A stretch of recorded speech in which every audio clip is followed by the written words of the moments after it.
मेरा ए दुनिया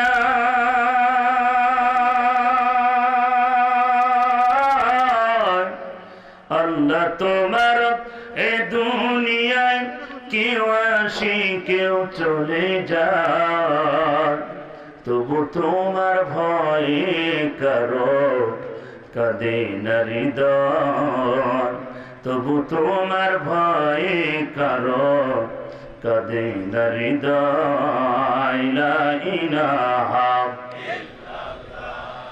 লা ইলাহা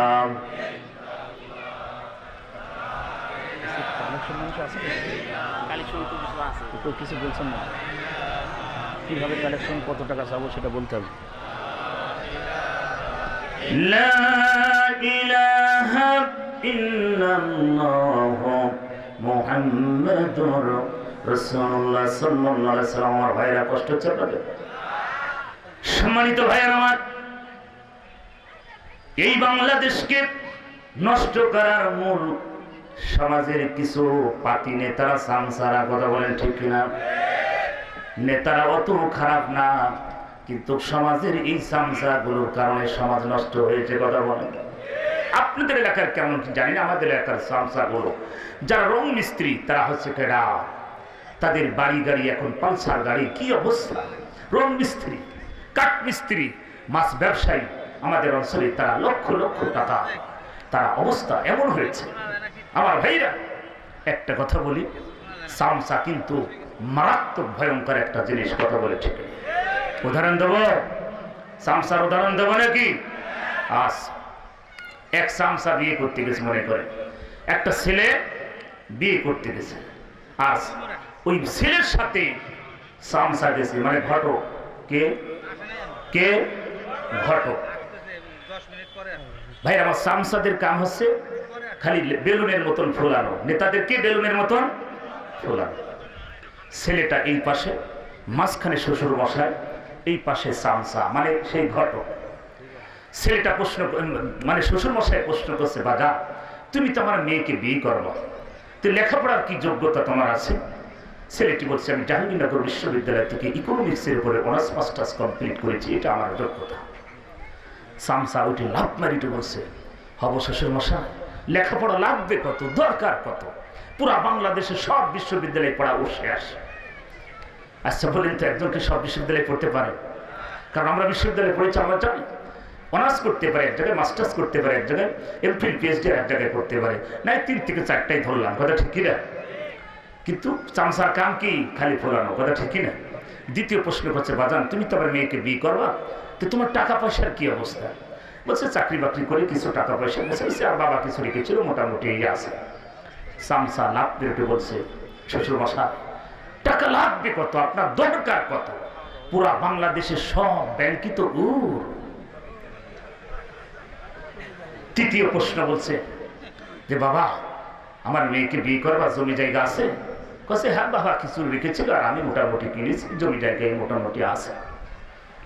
সামসা উঠে বলছে, হব শ্বশুর মশা, জমি লাগবে কত, দরকার কত?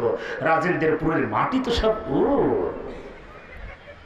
এইভাবে যখন বলছে, ছেলেটি বলছে, এই সামসা আর বেশি বলিসনি, বি কিন্তু ভাইল, কেন অত যোগ্যতা, অত জমি, অত টাকা পয়সা না। তো ছেলেটা চোখ টিপ দিয়ে বোঝাচ্ছে, এই আর বেশি বলিসনি, বি কিন্তু ভাইল। চোখ টিপ দিতে যাই মোটামুটি কাশি বাইর হয়ে গেছে। কি বাইর হয়েছে?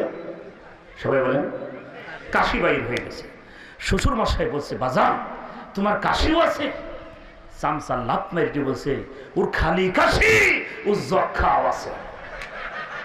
বিয়ে হবে? যদুবা বিয়ে হইতো, এখন হবে?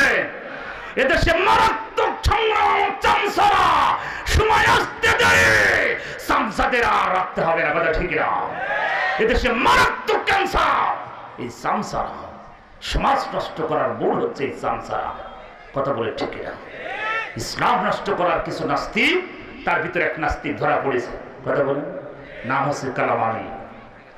ইসলাম বিদ্বেষী, মুসলমানের ঘরে জন্ম করে, কিসের মুসলমান, কথা বলেন?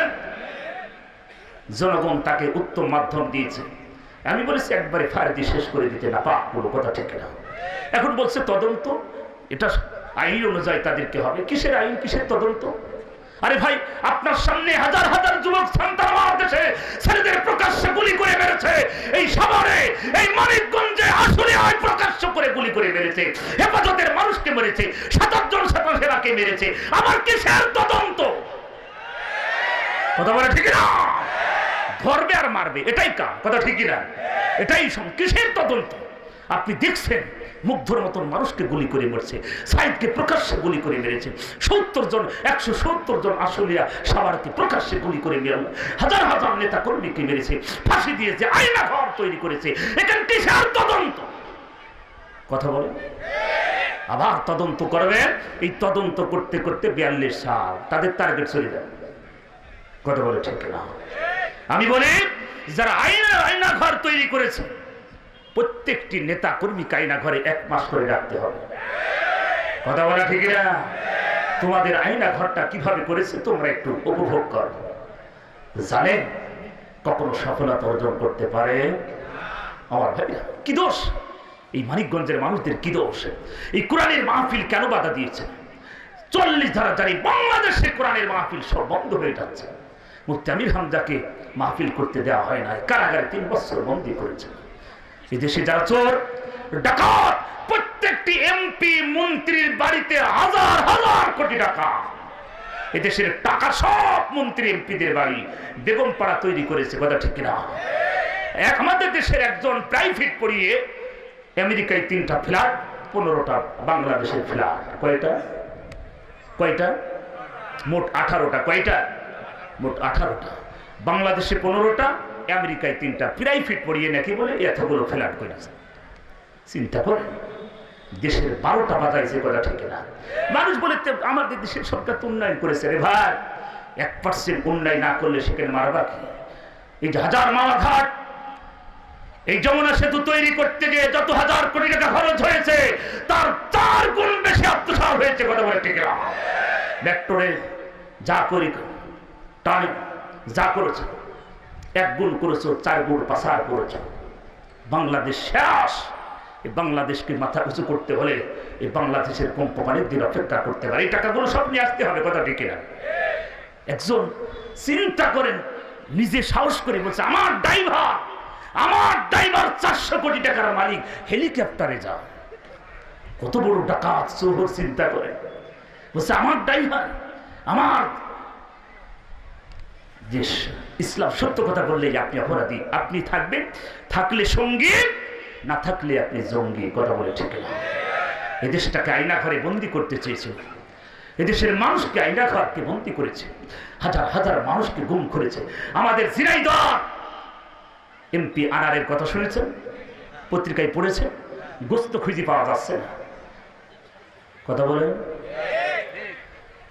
এই গোস্ত না খোঁজার কারণ একটাই, কালীগঞ্জের সন্তান সুহান অল্প বয়সের ইন্টারমিডিয়েট পাস ছাত্র, এসএসসি পাস করেছে।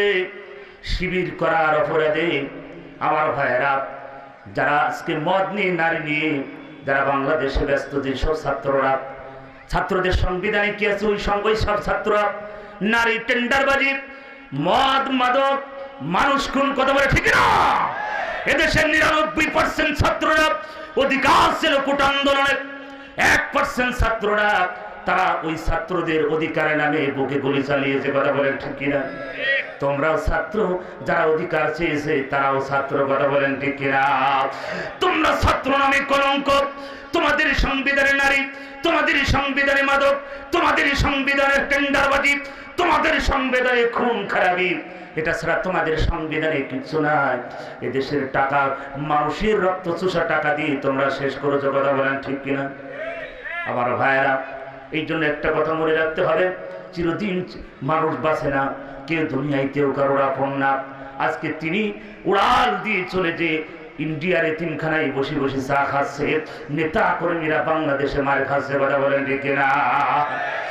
দুনিয়ায় যদি এই হয়, আমার ভাইদেরকে বলি, গতকালকের আগের দিন এক ছাত্রলীগের ছেলে মুফতি আমির হামজার হাত থেকে ধরে বলছে, ভাই আমরা বুঝতে পারি না, অন্ধ হয়ে গিয়েছিলাম, আমরা অন্ধ হয়ে ছাত্রদের বুকে গুলি চালিয়েছি।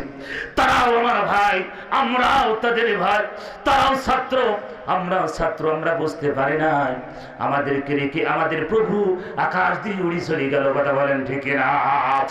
মরলে তোরা মার, আমি যাই দাদার কাছে। কথা ঠিক না? এটাই হচ্ছে দুনিয়া। দুনিয়ায় কেউ কারণ নেই রে বাজান। আপন বাবা আপনার কিয়ামতের ময়দানে পরিচয় দেবে না, মা পরিচয় দেবে না, ভাই তার পরিচয় দেবে না, স্ত্রী তার স্বামীকে পরিচয় দেবে না। কথা ঠিক না? দুনিয়ায় তো বুঝতে পারছে কার পেছনে ছুটতেছে। প্রত্যেকটি আমলনামার হিসাব আপনাকে দিতে হবে বাজার। ও সিংরা ভাইয়েরা, ক্ষণিকের এই পৃথিবীতে চিরদিন আমি আপনি থাকবো না। সবাই কবরের যাত্রী, সবাই কবরে চলে যাব, অন্ধকার গহীন কবরে। কেউ আমার আপনার সঙ্গী হবে না। আপনার বাবা আপনার কবরে যাবে না, সন্তান তার বাবার কবরে যাবে না, স্বামী তার স্ত্রীর কবরে যাবে না, স্ত্রী তার স্বামীর কবরে যাবে না। আমার ভাইরা, দুনিয়ায় কেউ কারণ নাই রে বাজান। যার যার আমলের উপরে বেসিস করে আমার আল্লাহ জান্নাত দেবে। আল্লাহ পাক এই জন্য বলেন আল্লাযিনা আমানু, যারা ঈমান এনেছে। ওইভাবে উহুদের ময়দানে আমি 70 জন সাহাবার কবরে গ্রিল ধরে চোখের পানি ফেলে কেঁদেছিলাম। এই উহুদের ময়দানে আমার নবীকে মারা হয়েছে। উহুদের ময়দানে আমার নবী দমদার মুবারক শহীদ হয়েছে। মাথার ভিতরে হেলমেট আমার নবীর মাথার ভিতরে ঢুকেছে। অসংখ্য সাহাবারা বুকের তাজা রক্ত দিয়ে উহুদের ময়দানটাকে লাল করেছে। কথা বলেন ঠিক কিনা? সেই উহুদের ময়দানে নবী আমার বেহুশ হয়েছিল। আমার ভাইয়ের আল্লাহর দ্বীন প্রতিষ্ঠার জন্য কিয়ামতের ময়দানে ওই সাইদকে যদি প্রশ্ন করা হয়,